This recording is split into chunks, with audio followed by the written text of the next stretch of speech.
Olá pessoal, sejam bem-vindos a mais uma conversa aqui no canal da Sociedade de Chesterton Brasil.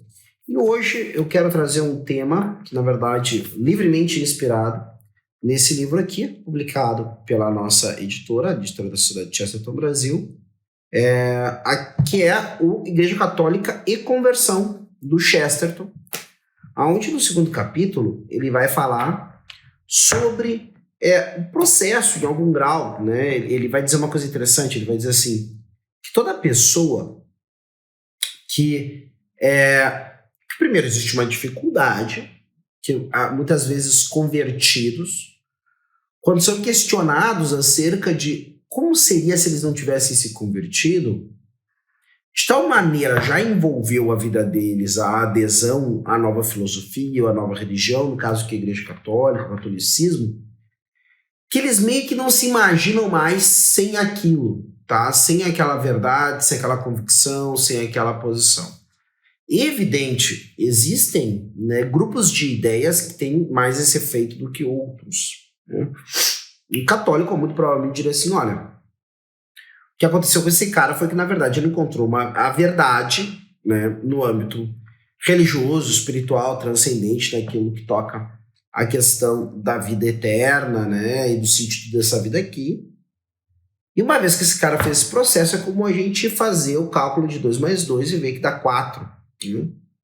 E não tem como, pelas regras, né, da álgebra, né, não tem como, da aritmética, melhor dizendo, certo? Não tem como, pelas regras da aritmética, eu fazer aquilo ali e dar outro resultado.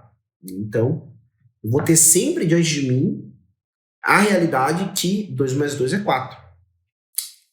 Só que o Chesterton comenta assim, olha, é preciso, se nós queremos fazer esse processo, né, mostrarmos como é esse processo de conversão e assim por diante, ou mesmo entendermos o que aconteceu conosco nesse processo, é preciso sim fazer de alguma forma, como que, desconstruir não é a palavra que eu gostaria de usar, mas se pensar não estando.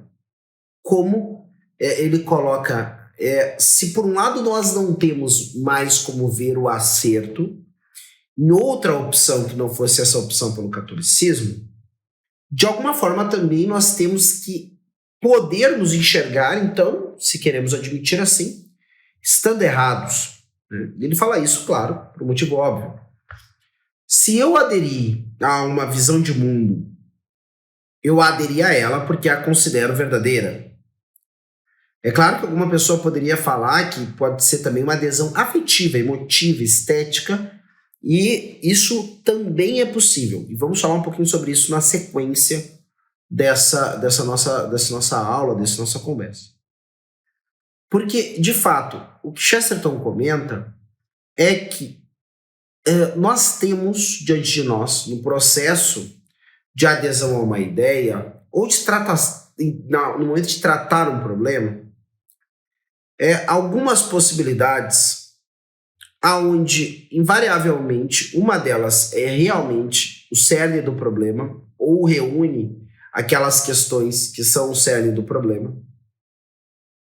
E existe um monte de outras coisas que até têm a sua importância no lugar delas, mas não são decisivas para a noção de aderir ou não a uma ideia.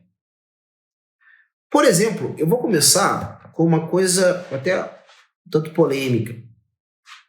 Algumas pessoas falam mal do comunismo, por exemplo, porque falam que na maioria dos lugares onde se tentou implementar uma solução inspirada na reflexão marxista ou marxiana, ali se encampou a perda de liberdades individuais, um processo de tratamento da economia que não correspondiam às regras, né, da própria economia e acabavam levando depois à pobreza. Em vários lugares, uma ditadura autoritária e violenta e assim por diante. Bom, muito bem. Isso tudo pode ser verdade do ponto de vista histórico. Mas para de fato convencer uma pessoa honesta a não ser comunista, eu teria que mostrar que existe uma associação necessária entre essas coisas, né, e o pensamento comunista, ou o pensamento socialista, ou qualquer coisa que se quer dizer. Ou seja, o que eu quero dizer com isso é que todos esses eventos podem, até que eu demonstre que não são, podem ser acidentais. Pode ser acidental que, estando em tal lugar, tal e qual tendência política, aconteceu que por outras conjunturas acabaram se dando uma série desses fatos que eu citei antes, autoritarismo, problemas econômicos, assim por diante. Porque, de fato, isso pode se dar por uma conjuntura da cultura daquele local do mundo, por exemplo. Então, aconteceu que uma determinada visão política se espalhou num determinado lugar do mundo, aquele lugar do mundo tinha já uma cultura que favorecia esses problemas, e os problemas foram associados à posição política que se tornou hegemônica naquele lugar, mas não necessariamente aquilo ali era por causa daquela visão política. Pode acontecer algo assim. É comum? É provável? Na minha opinião, não. Se eu tenho uma visão de mundo, ou uma forma de Estado, uma forma de governo, uma filosofia política, que é implementada em vários lugares, em todos eles tem maiores ou menores as mesmas consequências e problemas, é bem provável que o problema esteja justamente nessa maneira de abordar a realidade. Mas o que, sobretudo, é o argumento que eu quero trazer aqui, é que enquanto nós estivermos ligados a questões acidentais, ou seja, enquanto não nos provarem que existe uma relação entre a ideia e as ações, e é claro, existem evidentemente as medidas prudenciais. Ou seja, eu ainda não consegui perceber, eu não consegui provar, eu não tenho uma teoria que explique, mas eu posso, né, dar 2 passos atrás diante de algo que em todo lugar onde é implementado acaba trazendo maiores ou menores consequências desagradáveis. Mas o que obriga mesmo a consciência de uma pessoa é perceber, por uma demonstração, tanto quanto é possível demonstrar aquela realidade, de que existe uma relação entre os acidentes, né, aquelas coisas variáveis, e, né, a causa desses acidentes, né, ligadas à essência da coisa. Então eu preciso mostrar isso. Enquanto, na verdade, eu estiver apenas apelando para porque eles são violentos, porque isso e aquilo, porque qualquer outra coisa, e não mostrar que essa violência, que essa corrupção, que essa qualquer coisa negativa está, né, ligada ao cerne das ideias, então é consequência natural de alguém, né, fazer o que faz tendo as ideias que tem, eu ainda vou estar num campo de opção sentimentalista.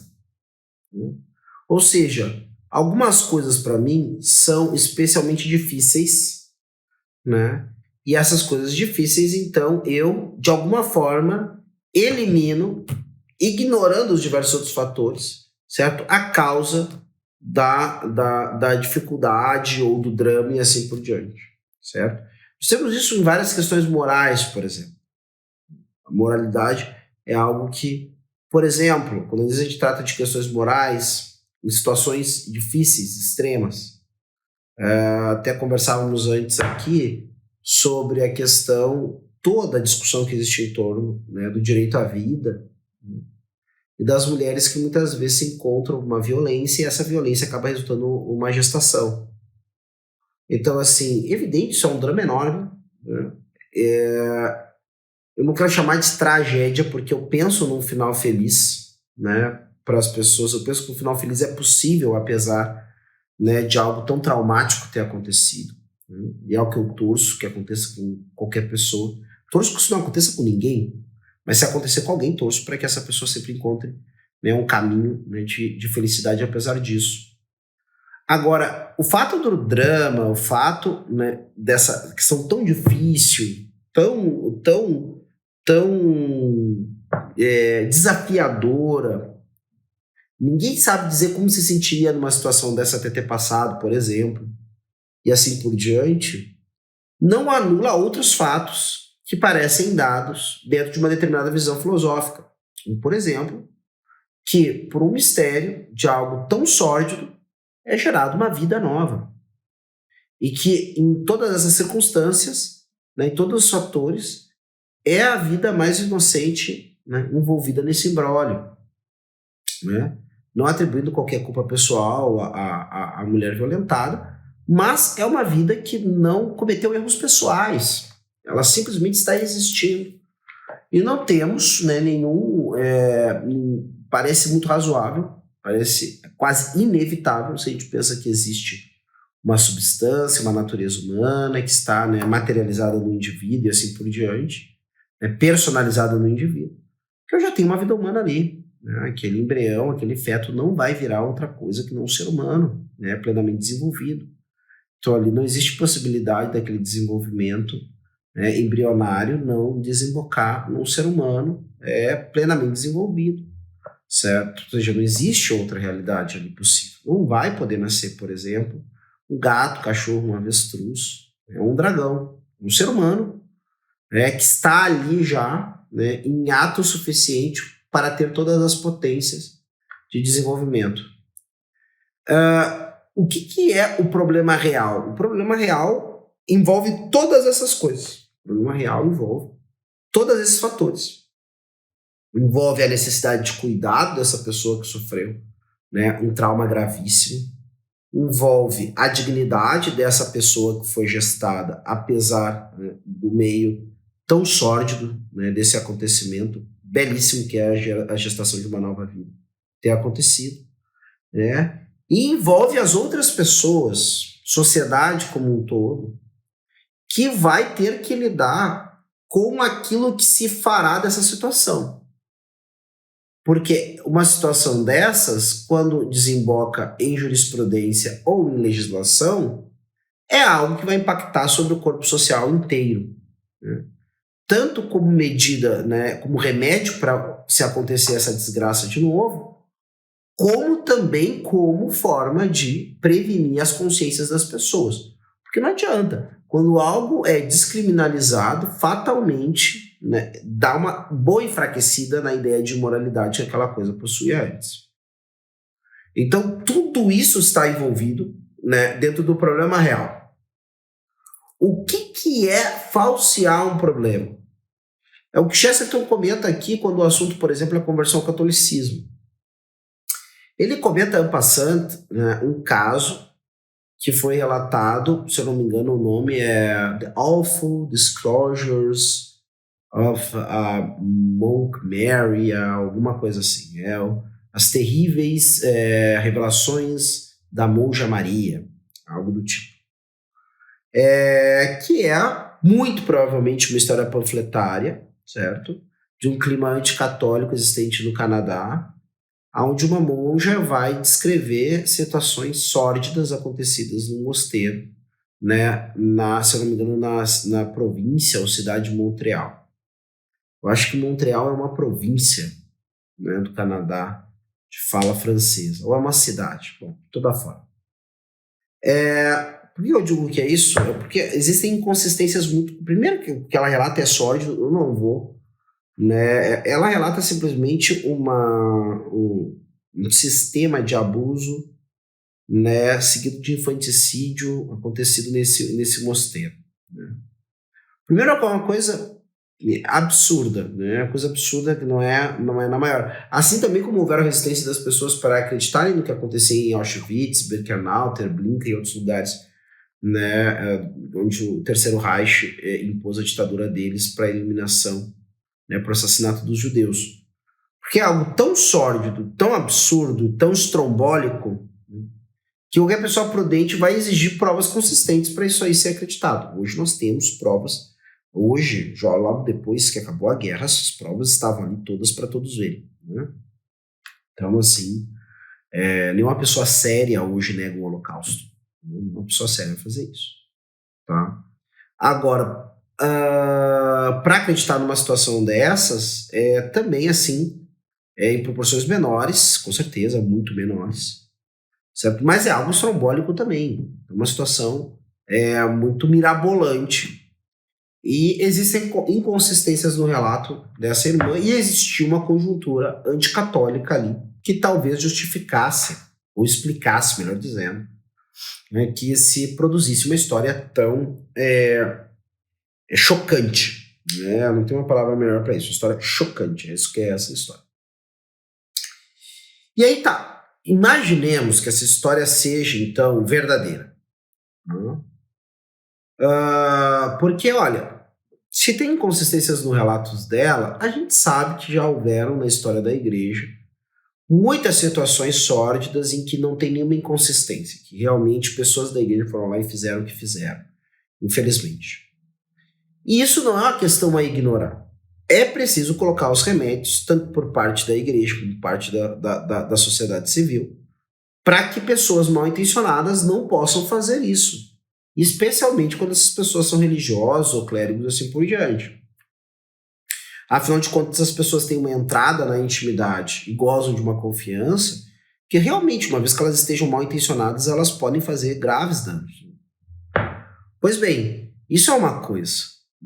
E sobre esse aspecto é um problema real, certo? Ao qual essas pessoas que eu citei têm o dever de procurar resolver essas dificuldades. Cuidar das vítimas dos casos que houver e assim por diante.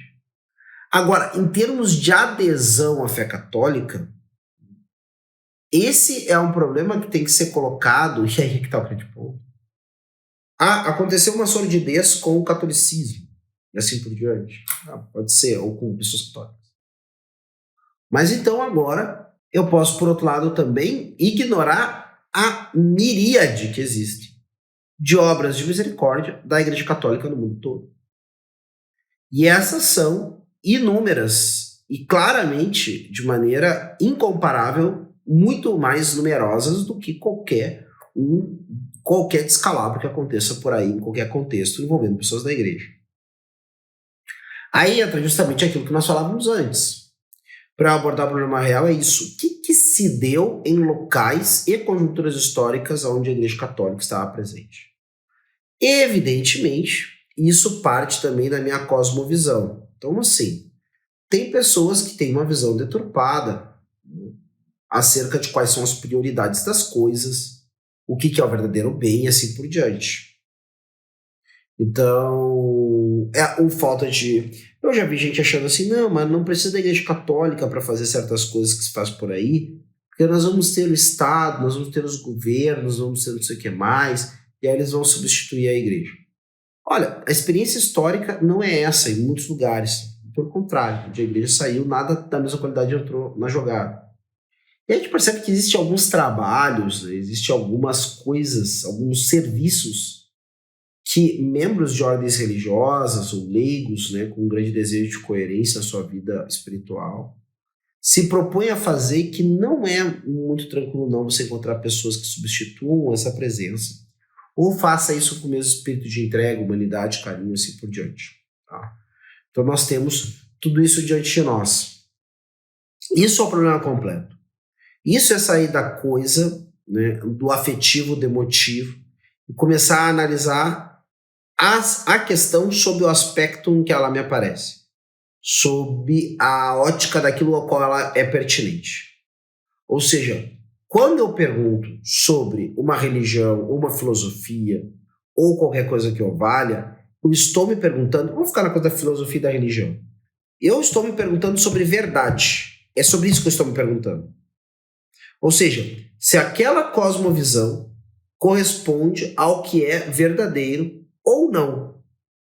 Se ela corresponde com o que é verdadeiro, se primeiramente essas coisas fizeram sentido para mim, então é claro que é um auxílio, ou mesmo nesse processo, junto com a análise filosófica e assim por diante, pode vir também esse outro processo que é de analisar quais são os frutos do contato das pessoas com aquela cosmovisão, vou chamar assim de maneira geral, seja uma cosmovisão filosófica, seja uma cosmovisão teológica. E muito provavelmente eu vou ter já nisso um certo indício da veracidade ou falsidade daquilo que está me aparecendo. Certo? Então é isso. Ainda que isso não seja a prova cabal acerca da bondade ou da maldade de alguma teoria. Porque essa prova só se dá quando eu consigo, de fato, fazer em algum grau uma demonstração sobre os erros que ela possui. Erros sobre a natureza humana, erros sobre o que são as coisas, erros sobre o que é o mundo, erros sobre a questão do sentido que a vida possui e assim por diante. Aí sim eu vou ter este pulo, né, de fato, da questão do mero sentimentalismo, ou mesmo do que é meramente acidental para aquilo que é essencial. E eu diria que, inclusive, nós podemos perceber uma coisa. Quando existe eu acredito nisso particularmente, quando existe uma mentira, uma falha, um erro, uma maldade, ainda que muito sutil no discurso de alguém em favor de uma corrente filosófica ou teológica religiosa, você vai perceber, né, que algumas coisas negativas começam a acontecer em torno desse discurso e que talvez agora você não está percebendo por que essas coisas negativas acontecem. Mas é porque tem um elemento lá que, ao encontrar a natureza humana, acaba provocando algo que não é legal, tá? Que não é bacana. Então, isso, evidente, perceber já, em algum grau, isso acontecendo nos ambientes onde esta filosofia ou esta teologia chegou, já me dá um indício acerca da bondade e da veracidade dela. A gente percebe isso, eu acredito que muitos percebem, as pessoas percebem isso em qualquer âmbito, qualquer lugar. Pode ser na igreja, pode ser no Estado, pode ser na vida política, pode ser onde você quiser. Né? Você vai perceber que existe uma certa postura, que aonde a postura chega, acompanham determinados problemas. Mas, por outro lado, enquanto eu não for lá analisar o que é a postura, o que é a ideia, eu sequer vou conseguir entender por que ela está causando esses problemas. E se eu não consigo sequer entender por que ela está causando esses problemas, eu não entendo quais são as naturezas das dificuldades para eu ir lá e poder, de fato, corrigir. Porque, às vezes, no afã de corrigir as coisas, alguns remédios saem pior que a doença. O que eu acho que é particularmente o caso, né, da proposição, né, marxista em relação aos problemas completamente verdadeiros e dramáticos do trabalhador desgarrado do seu local de origem, de referência, e jogado a trabalhar, né, em fábricas onde muitas vezes o sujeito era simplesmente, né, uma peça de reposição. A partir desse drama, houve então uma resposta dessa reflexão marxista. Por exemplo, e que a gente percebe que em vários contextos se criou uma situação pior do que aquela própria Revolução Industrial do século XIX. Então isso, né? Geralmente a gente acaba tendo alguma ideia sobre a veracidade de uma cosmovisão a partir dos seus frutos. Mas eu não posso pular a etapa natural de mostrar a minha razão por que aqueles frutos amargos ou bons frutos estão, então, né, saindo daquela experiência, saindo daquela prática, certo? Se alguém quer aprofundar essa ideia, eu recomendo vivamente esse livro, Igreja Católica e Conversão. É um ensaio de Chesterton, não é dos mais longos, certo? Nós temos aqui um pouco mais de 100 páginas. Mas para quem tem interesse de saber o processo, especialmente o processo na cabeça, no coração de Chesterton, como se deu a sua conversão, está aqui. Como eu comentei com vocês, é um livro que naturalmente, como várias outras obras de Chesterton, vai abrindo as ideias, né, para categorias sempre novas, né, ou aspectos e pontos de vista que nós sozinhos não tínhamos pensado.